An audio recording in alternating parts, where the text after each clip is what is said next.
this point, every information portal is saturated with mindfulness content. But this show is a unique, unusual, curious take on mindfulness. Some of what you hear will be completely new to you. Let's dive in and take a look at the nature of the aware mind. I invite you to deepen your awareness so that you may be liberated and inspired. We are here with Sarah Vallely, mindfulness teacher, coach, and author. Sarah has been teaching meditation and mindfulness for the past 2 decades, training and certifying others to teach mindfulness. Sarah is the author of 4 books. Her latest book is titled Tame, Soothe, Dwell, the 55 Teachings of TSD Mindfulness. On today's episode of the podcast, we discuss compassion. We define compassion and how it differs from empathy, sympathy, kindness, and other emotions. We also talk quite a bit about the research from Kristin Neff, who is a leading researcher in the field of self-compassion. I'm Jacob DeRosset. I'm joined here by Sarah Vallely. Sarah, how are you today? I'm great, Jacob. I'd like to begin by defining compassion. Sometimes we think about the ability to understand and share the feelings of another, but that's actually the definition of empathy. And empathy and compassion are different. In fact, research shows a different part of our brain is activated when we are compassionate compared to when we are empathetic. Empathy has a lot to do with feeling the pain of someone else. We also might think that we are compassionate when we feel sorry or pity for someone else, but that is the definition of sympathy. Or we might think of being friendly, generous, or considerate, but that's the definition of kindness. A typical definition of compassion is to recognize the suffering in others and try to relieve their suffering. But my definition is a little bit different. And the reason is because that's a fine line, relieving the suffering of someone else. Of course, that's a nice thought and sometimes very appropriate, but sometimes going in and relieving somebody's suffering is not healthy for us and possibly the other person. For example, in my own parenting, I've been historically that type of mother who can't see her kids fail. And so just jumping in and making sure things are done in a certain way. And I've learned over the years that that maybe wasn't the best approach. And there's other circumstances where swooping in and relieving someone of their suffering isn't necessarily appropriate. For example, if someone in your family has issues with addiction, we can support them, but without going in and saving their situation. My definition of compassion has to do with the idea of devaluing. Devaluing is when we think that someone or ourselves is lesser of a person because of a circumstance. Devaluing would mean that we, in a way, reduce someone's worth. We reduce our own worth. Devaluing is what happens right before we feel the emotion of shame. My definition of compassion is recognizing someone's suffering and desiring them or ourselves not to think they are lesser of a person because of a circumstance. I really think about the mental components of compassion. There are the heart components of compassion, which would be that feeling of love, empathy, those feelings of sympathy, forgiveness, gratitude, trust, and healing. Those are all these really deep, heartfelt emotions that we might feel in conjunction with feeling compassionate. But the mental component of compassion is really important, and that's about changing our own thinking. And the mindfulness part isn't the changing of the thinking. The mindfulness part is being aware of the moments when we could step in and change our thinking and think in a more compassionate way. And another reason the mental component is really important is because it's our own mental process that sabotages our ability to be compassionate, whether that's towards another person or towards ourselves. And if our mind is quiet, our consciousness is focused in our heart, we're probably not moving into a place of being not compassionate, right? It's when we're in our heads and we're in these thinking cycles, that's when we lose touch of these moments of compassion. If the definition of compassion is recognizing someone's suffering and not wanting them to think that they are any lesser of a person, how can we notice these moments? How can we notice these moments with other people? How can we notice these moments with ourselves? A typical circumstance in which we might be devaluing ourselves is when we are feeling a difficult emotion, we're feeling hurt, if we're feeling abandonment, loss, or rejection. That would be a good indicator that it's possible you might be devaluing yourself. You might be thinking you're lesser of a person because of these difficult emotions. You might think thoughts like, I'm not handling this the way I should, I'm emotionally weak, something like that. That would be a really good example of devaluing yourself in that situation. And so that is a perfect opportunity to come in and practice self-compassion.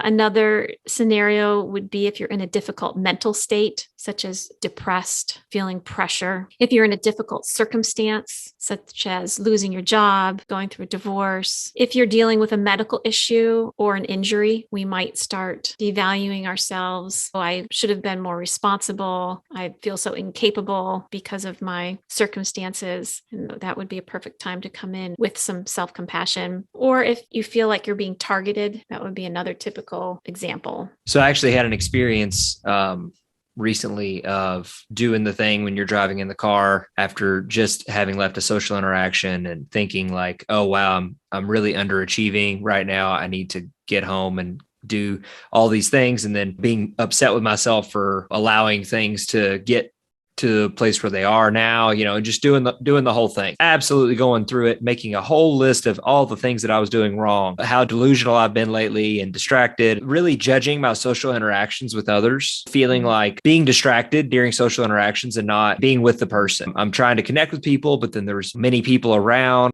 First level of self-compassion, I would say, is to, once you've become mindful of that moment, is to find something you can validate yourself about. For example, you mentioned distraction. Some of what was going on was due to you being distracted. That would be a perfect thing to validate yourself about. It's understandable that I've been distracted. It's been a really busy day. I've had a lot going on. Using self-compassion practice decreases anxiety and depression and burnout. Research out there that's showing compassion meditation helps with burnout, which I found really interesting. Kristin Neff is a PhD researcher, and she's really the pioneer researching self-compassion. And I'm very influenced by her work. I just love what she's doing. And she's written a great book called Self-Compassion. The basis of what she teaches is based on these 3 pillars. The first is self-kindness. Treat yourself with care and understanding. That understanding is that validation piece that I was just mentioning. And care would be, following up with a statement that shows that you care for yourself. Like an example might be, I'll get through this. It's going to be okay. Or I understand that I make mistakes. And the next pillar that she talks about is a sense of common humanity, recognizing that imperfection is a shared aspect in the human experience. We are human beings having a human experience, and our worth lies in the fact that we are human. That's where our worth comes from. Our worth doesn't come from the fact that we got it all right. We're not devalued because we didn't get it all right. We are worthy because we are human beings here having a human experience, and we are moving through emotions of joy, gratitude, and pain and loss. That's why we are so worthy. And then the third pillar that she talks about is mindfulness. She specifically talks about mindfulness in a way of leaning into our pain as opposed to avoiding or exaggerating our pain, to move into acceptance. She doesn't use the word healing a lot, but I use the word healing. This is the healing part. When we can accept those difficult emotions that we're having, abandonment, loss, rejection, and we can lean into them and accept them and give ourselves self-compassion, we can heal them. We can really move through them and heal, and eventually on the other end, experience joy. So she suggests doing some reflection exercises, which I also do. I do a lot of reflection exercises with my clients. We take a look at what's coming up in your life that's maybe pulling you into these states where you're putting yourself down a little bit, doing some investigation, taking a look at that so we can practice being mindful of when those moments come about. Kristin Neff teaches compassion meditation, which are visualizations that include self-kindness, include this sense of common humanity. And she also tells us to practice loving kindness, right? Loving kindness meditation is a way to incorporate compassion and self-compassion all in the same meditation. Loving kindness meditation is when we say, I wish for myself to have peace. I wish for myself to have joy. I wish for myself to be healthy. And then wishing for someone else to have those things. And then wishing for all beings to have those things. So I always start with people that are very easy, like my wife or my cats. Like I'll pick one person and they're laying in what I imagine to be a recliner made of light, like warm, glowing light, like this really like gold, pure light. And then they're blissfully happy. And I just say things like, may you be happy, may you feel loved, may you be healthy. And then I start moving out. And I've never really gotten to myself. I've heard a few teachers say that you're the most difficult person to loving kindness to. If you had to pick one meditation to do, I would say that would be the one. Pick somebody that's easy for you to feel good feelings towards, and then work your way out to somebody neutral. And then you could even work your way out to somebody that you don't particularly like. And then maybe you could do yourself. Yourself is the hardest one in my experience. You know, you're a physical trainer and working with clients. Do you see this come up as far as body image and strengthening? Do they ever get into situations where self-compassion would be helpful? Only every day. People have highs and lows, but by and large, people in general are taught to wish our body was a lot different than it was and to really not like certain aspects of it. And something I always tell people is if your doctor says you're healthy and you get around really well and you can do all of your normal daily tasks easily, then it's cosmetic. Your view of yourself is a cosmetic view. It's a view of society or social like pressure to look a certain way. The science says if amount of your body fat is not impairing your balance and all of your health markers are normal, then having a bit of extra body fat is actually a good thing. If you get in a car accident, it's padding. If you fall down while you're hiking, it's padding. I kind of use that as a way of having people feel better about it. You might want to look different in a bikini. Who doesn't? I mean, I'm a trainer. Oh my goodness. If I'm brushing my teeth in the morning and feel like I look bloated, I feel like my career is falling apart, like it's real. But I realized like, no, I've kind of owned it now a little bit, like the whole, like, it's okay. I don't have 10% body fat. 15's okay. I like bread and I like beer and I try to keep it in check. So this is an ongoing, thing for everybody. Do your strength training, go to your doctor, get your walks in, spend time outside, do your meditation to keep your stress low. And you're probably going to live a pretty good life. Yeah, that's great advice. And I don't know what it is. Maybe you can help me out with this about our culture that it feels weird, uncomfortable to give ourselves compassion. Like, what is it about our upbringing? The first thing that's come into my mind is, to be tough. Just tough it out. You're strong, you're tough, get through this. And I think when we move into a space where we're giving ourselves compassion, we have to be vulnerable enough to accept or to lean into the fact that, we are having a hard time and we are feeling vulnerable. I've actually been thinking about this lately. I'm reading a book, a strength training book.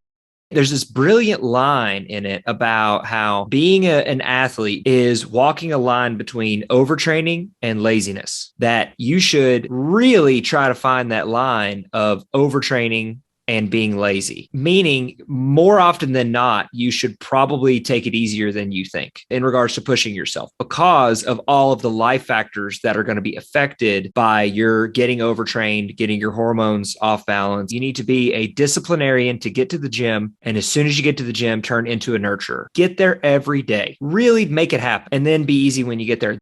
The Buddha talked about the middle path. So this is what I see in our culture, that we don't know how to relax when we're supposed to relax, and we don't know how to get fired up when we need to get fired up, to go to the gym and to be diligent, to get up and do our meditation. We all struggle with this notion of when to be diligent, when to be disciplined, and when to relax and allow it. And so the concept I've been thinking about a lot lately is the middle path, because if you get the unlucky deck to be not very pleasant to be around by some people due to your temper or whatever, acknowledging that and changing it is important.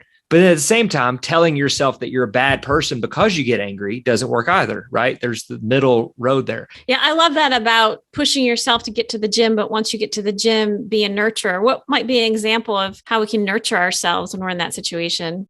Picking exercise variations that are actually pretty mild as far as strength training goes. The weight on the bar should be significant enough that you're getting stronger. Your numbers are going up. You're consistently lifting heavier weight, but not saying something like, well, my back feels a bit tweaked today. well, I should deadlift every day, so I will deadlift today. Instead saying, wow, my back feels a bit tweaked. That's odd. Okay, well, I guess I should explore why it is that my back feels this way, what I can do to make my body feel a little bit better. Another thing that Kristin Neff talks about, which I think is really helpful, there are 6 different forms of self-compassion. What you were saying about taking a moment to be inquisitive about what your needs are at the gym would fall under the category of provide, that there's a form of compassion that's about providing. So some other examples would be, I am important and I have needs. There's also self-compassion actions that we can do. For example, setting boundaries in your schedule to create time to journal, provide yourself that time. And I had talked about the form of self-compassion validation. What I am going through is difficult and it's understandable that I'm struggling. Or another example might be, I'm under a lot of pressure. I can see why my anxiety is high. Another form that Kristin Neff talks about is comfort. I'll get through this. I'm going to be okay. Would be a great example of giving yourself comfort. She also talks about soothing. I haven't quite understood the difference between the comfort category and the soothing category, but to me, I take the soothing category to be more of like an action that you do for yourself, and then comfort might be something you might say to yourself. So a soothing action might be to take a walk to help soothe your nervous system, allowing yourself to cry and move through and move into healing in that way. And another form of self-compassion that she talks about is to protect yourself. And that might be thinking, it's not all right for me to be treated this way. Protect yourself from situations that are emotionally unsafe, physically unsafe, or removing yourself from a situation would be a self-compassionate action that you would do to protect yourself. And the last category of self-compassion she talks about is motivate, saying something to yourself or taking action that motivates you. An example might be, I will change the way I look at myself because I care about myself. Or another might be, a vacation would be so good for me. I know I can make that work. We had talked about how giving self-compassion to ourselves can feel really uncomfortable. I will share these self-compassion statement and action examples on the blog. And my recommendation is to do them, even if it feels weird and even if it feels uncomfortable. Eventually, it will start to feel very meaningful. It will start to feel like it is supporting you in a way that you don't normally support yourself. It can be very healing, and self-compassion statements and actions can make your situations easier to move through. That's really the bottom line. I really did not see any value in self-compassion practices at all when I first started. It took me a couple of years before I would even do it. I just really felt like it was unnecessary. Now, as someone who says that's the most important practice that you could do, I would say that telling yourself that you don't need to do self-compassion training is not what self-compassion is. So if you're somebody that you don't think you need it, that means that you don't know what that actually means. Because you're toughing it out. Yes, you're Right. pushing yourself. I used to just I used to push myself to sit through those because I knew I probably needed to. Now it's like that's the first thing I do in the morning. And I think it's the most important thing. Yeah, I totally agree with you. We're often the hardest on ourselves. And that's why that mindfulness is so important, because we use the mindfulness, that awareness of our own thinking, to understand that that's what we're doing. And we can cultivate that awareness during a sitting practice. And that allows you to get a better read on what you are actually thinking. And then that can bleed into the rest of the day, and noticing those thoughts that are coming in. That mindfulness of noticing those thought cycles is key, because then we notice it, we take a pause, and then we might say a self-compassion statement to ourselves. The Aware Mind podcast is a TSD mindfulness production. Please visit our website at tsdmind.org. That is T as in tame, S as in soothe, and D as in dwell. Mind as in mindfulness.org. Check out our blog post for this episode with links to supplemental information such as worksheets